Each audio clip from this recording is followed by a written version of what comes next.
హైదరాబాద్లో 9,292 ఎకరాల భూములు ఇండస్ట్రియల్ జోన్ పరిధిలో ఉన్నాయి. అక్కడ ఇండస్ట్రీస్ నడుస్తూ ఉన్నాయి.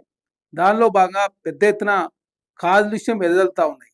ఉప్పల్ కావచ్చు, పటాన్ చెరువు కావచ్చు, కుత్బులాపూర్ కావచ్చు. అదే కాకుండా హైదరాబాద్ సిటీలో కూడా కొన్ని ప్రాంతాల్లో కాలుష్యం వెదజల్లే ఇండస్ట్రీస్ పెద్ద ఎత్తున ఉన్నాయి. కాబట్టి అవన్నిటిని కూడా జోన్ చేంజ్ చేసినట్లయితే ప్రధానంగా కంపెనీలు పెట్టుకున్న వాళ్ళకి లాభదాయకం ఉంటుంది. అదే కాకుండా వాళ్ళు బయటికి వెళ్ళి భూములు కూడా కొనుగోలు చేస్తానికి ఈజీగా ఉంటుందని చెప్పి ప్రభుత్వం భావించి ఒక గొప్ప నిర్ణయం తీసుకొని 45 రోజులలో ప్రాసెస్ కంప్లీట్ చేస్తాం, 9 రోజుల కాలం పాటు టైం ఇస్తే దాన్ని రాజకీయం చేసే ప్రయత్నం బీఆర్ఎస్ పార్టీ కేటీఆర్ గారు చేస్తూ ఉన్నాడు.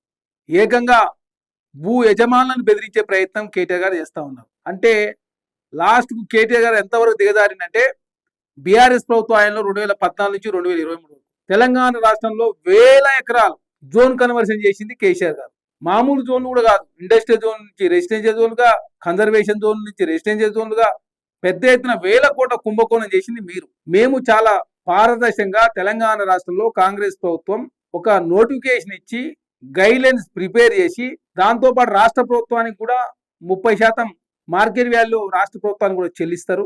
అదే కాకుండా ఇండస్ట్రీస్ ఏర్పాటు చేసుకున్న వాళ్ళు చాలా సుదీర్ఘకాలం నుంచి హైదరాబాద్లో కంపెనీ పెట్టుకున్న వాళ్ళకు కూడా కొంత ప్రయోజనకరంగా ఉండాలి. అది ప్రభుత్వానికి కూడా ఆదాయ మార్గంగా ఉండాలి.